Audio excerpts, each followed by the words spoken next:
राम मंदिर चढ़ावा चोरी मामले में शुरुआती रिपोर्ट अब पेश कर दी गई है। एसआईटी ने गृह सचिव को ये प्रारंभिक रिपोर्ट पेश कर दी है और ये तस्वीरें भी सामने आ गई हैं जहां पर एसआईटी चूंकि इस राम मंदिर कथित दान चोरी के पूरे मामले की जांच पड़ताल कर रहा था, हर एक एंगल से इसकी पड़ताल जो है वो की गई है और जो प्रारंभिक रिपोर्ट तैयार की गई है वो अब एसआईटी ने अतिरिक्त गृह सचिव को सौंप दी है। यानी साफ तौर पर अब कहां तक चोरी के तार जुड़े हुए हैं, साथ ही साथ चोरी की पूरी साजिश का खुलासा बहुत जल्द होगा।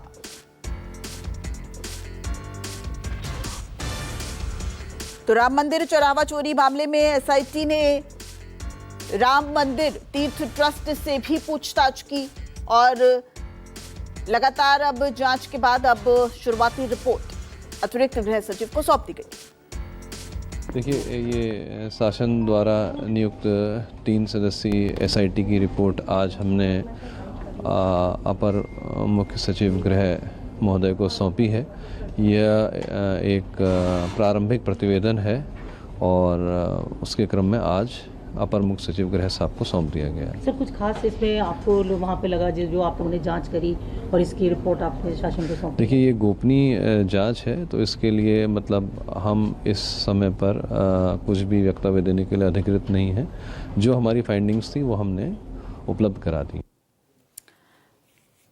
तो ये कॉन्फिडेंशियल है और आप सुन रहे थे जो एसआईटी के सदस्य हैं वो बता रहे थे कि उन्होंने रिपोर्ट जो है वो अपनी पेश कर दी। अशोक तिवारी ज्यादा जानकारी के साथ हमारे साथ जुड़ गए। अशोक, माना जाए कि अब चूंकि कॉन्फिडेंशियल है ऐसे में रिपोर्ट तो पेश कर दी गई है, लेकिन क्या माना जाए जो चोरी की पूरी साजिश है वो अब बहुत जल्द सबके सामने आएगी?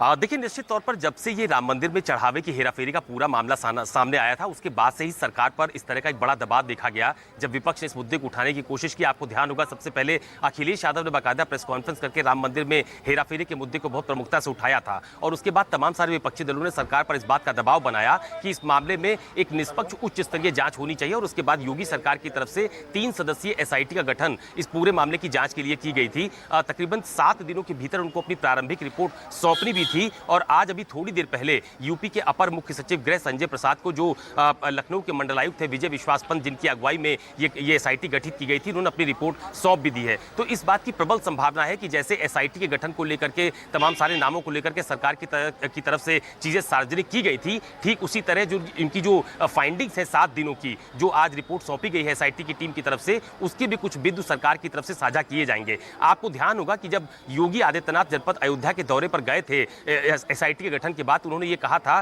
कि अयोध्या को बदनाम करने की कोशिश की जा रही है, लेकिन अब एसआईटी दूध का दूध और पानी का पानी कर देगी और 15 दिन का कम से कम लोगों को इंतजार और करना चाहिए। अयोध्या के लिए बहुत बड़ा आंदोलन किया गया है। तो इस बात की प्रबल संभावना है कि एसआईटी की जो फाइंडिंग्स है, एसआईटी की टीम की तरफ से जो 7 दिनों की प्रारंभिक रिपोर्ट है, उसको कुछ बिंदु हम लोग के सामने जरूर आएंगे। इस वक्त मेरे साथ समाजवादी पार्टी के प्रवक्ता है दीपक रंजन, जो यहीं पर हमारे साथ हैं, उनसे बात कर लेते हैं। दीपक जी, आज एसआईटी की टीम ने अपनी रिपोर्ट सौंप दी है राम मंदिर में हेराफेरी के मामले को लेकर के, अब आप लोग संतुष्ट हैं? देखिए, उत्तर प्रदेश में कहीं कोई मामला होता है, कहीं कोई हादसा होता है, मुख्यमंत्री का एक रटा जो है विंग है वो है एसआईटी। और मैं समझता हूँ एसआईटी की भी एक उच्च स्तरीय जांच होनी चाहिए। एसआईटी मतलब कि लीपापोती करके सरकार के इशारे पे, सरकार के हिसाब से उन्होंने क्या, अच्छा उन्होंने गोपनीय रिपोर्ट क्यों सौंपी? जो सरकार, रिपोर्ट तो हमेशा गोपनीय होती है जो एसआईटी की टीम होगी। ठीक है, आपने गोपनीय रिपोर्ट सौंपी, जब वो सार्वजनिक होगी तो मैं इस पर कुछ बोलने की स्थिति में होगा या मैं कुछ बोल पाऊंगा, लेकिन मुझे मालूम है, मुझे अंदेशा है कि उसमें लिपापोती करके लोगों को बचाने का काम हुआ होगा। और एक एसआईटी की भी, भाई देखिए, जो सरकार लोगों के आस्था के साथ खिलवाड़ करे और प्रभु श्री राम का नाम ले करके अपने आप को लगे कि प्रभु श्री राम को उन्होंने पेटेंट करा लिया है, जबकि प्रभु श्री राम जितने आपके उतने हमारे हैं, सभी के प्रभु श्री राम हैं। लेकिन जिस तरीके से लोग अपनी आस्था से वहाँ पर चढ़ावा चढ़ाते थे, और ये तो चंदा चोर सरकार निकली। उन्होंने कहा ना कि 500 साल अगर इंतजार किया तो 15 दिन इंतजार नहीं कर सकते। अरे हम लोग 5 मिनट इंतजार नहीं कर सकते, क्यों इंतजार करेंगे? 500 साल में कभी चंदा चोरी हुई हो तो बताओ, ये आपकी सरकार में क्यों चंदा चोरी हो रही? आप महिमा मंडप तो इतना करते हो कि सरकार ने जो है बना दिया, भव्य मंदिर बना दिया, जबकि हकीकत तो ये है कि सर्वोच्च न्यायालय के आदेश पर, सर्वोच्च न्यायालय के फैसले पर वहाँ पर मंदिर बन रहा है, लेकिन आप उसका माइलेज, पॉलिटिकल माइलेज खोल देना चाहते हो। तो जब काम की इनसे कोई बात करती है जनता, तो प्रभु श्री राम के नाम की चादर ओढ़ लेते हैं। तो प्रभु श्री राम के नाम की चादर ओढ़ करके क्या आप वहाँ पर चंदा चोरी कर रहे थे? चंपत राय जी आके इनके कार्यक्रम से क्यों नदारत थे? अगर वो गलत नहीं है, अगर उनके बिल्कुल पाक साफ हैं वो, तो अभी मुख्यमंत्री जी का जो भ्रमण हुआ था अयोध्या का, वो इनके जितने भ्रमण हुए हैं, एसआईटी कितने भ्रमण हुए हैं उसकी भी जांच होनी चाहिए। इतने भ्रमण क्यों करते हो आप भाई? अच्छा, लेकिन जो एसआईटी गठित की गई राम मंदिर में चढ़ावे को लेकर, दान की राशि को लेकर, उसकी एक समयावधि निर्धारित की गई, 7 दिन में प्रारंभिक रिपोर्ट, 15 दिन में विस्तृत रिपोर्ट। तो अभी थोड़ी देर पहले जो प्रारंभिक रिपोर्ट है वो अपर मुख्य सचिव संजय प्रसाद जी को सौंपी गई है, तो क्या थोड़ा इंतजार नहीं करना चाहिए? भाई देखिए, जो कमेटी आपने बनाई थी ना, उस कमेटी पे हमें विश्वास नहीं है। इतनी बड़ी बड़ी कमेटियां बना सकते हैं आप, रिटायर्ड जज को ले सकते थे, वर्तमान किसी जज को ले सकते थे, या आप सीबीआई से जांच करा सकते थे, एसटीएफ से जांच करा सकते थे, क्योंकि ये पूरे लोगों के, पूरे देशवासियों का, मैं समझता हूँ पूरे विश्व के लोगों की आस्था का विषय है। और हम लोग भी जब अपने समय में थे, अपने दादी बाबा के साथ, अम्मा के साथ जाते थे ना, अंटी में थोड़ा सा पैसा ले करके चुपचाप से जा करके जोड़ कटाने के पैसा, तो आदमी वहाँ पे चढ़ावा इससे चढ़ाता था कि यहाँ पर मंडी का जीर्णोद्धार हो, वहाँ पर आप सिक्योरिटी वालों को कितना पैसा दे, तो 1 करोड़ रुपया महीना सिक्योरिटी जाता है, कहाँ जाता है? कितने प्रसाद वालों को आप पैसा देते हो, कहाँ उसकी रसीद है? लोगों ने इतनी चांदियाँ चढ़ाई, आपने उसकी रसीद क्यों नहीं दी? लोगों ने वहाँ पे सोना चढ़ाया, आपने उसकी रसीद क्यों नहीं दी? भाई लोग आस्था से वहाँ पे चढ़ा रहे थे ना, इसलिए वहाँ पे आस्था से चढ़ावा चढ़ाते हैं कि इस मंदिर का जीर्णोद्धार हो, लोगों की आस्था है, हर अच्छे से सब चीज़ें संचालित हो सके, लोगों को समय से तनख्वाह मिल सके, पुजारियों को उनका खाना पीना हो सके, सारी चीज़ें भंडारे चल सके।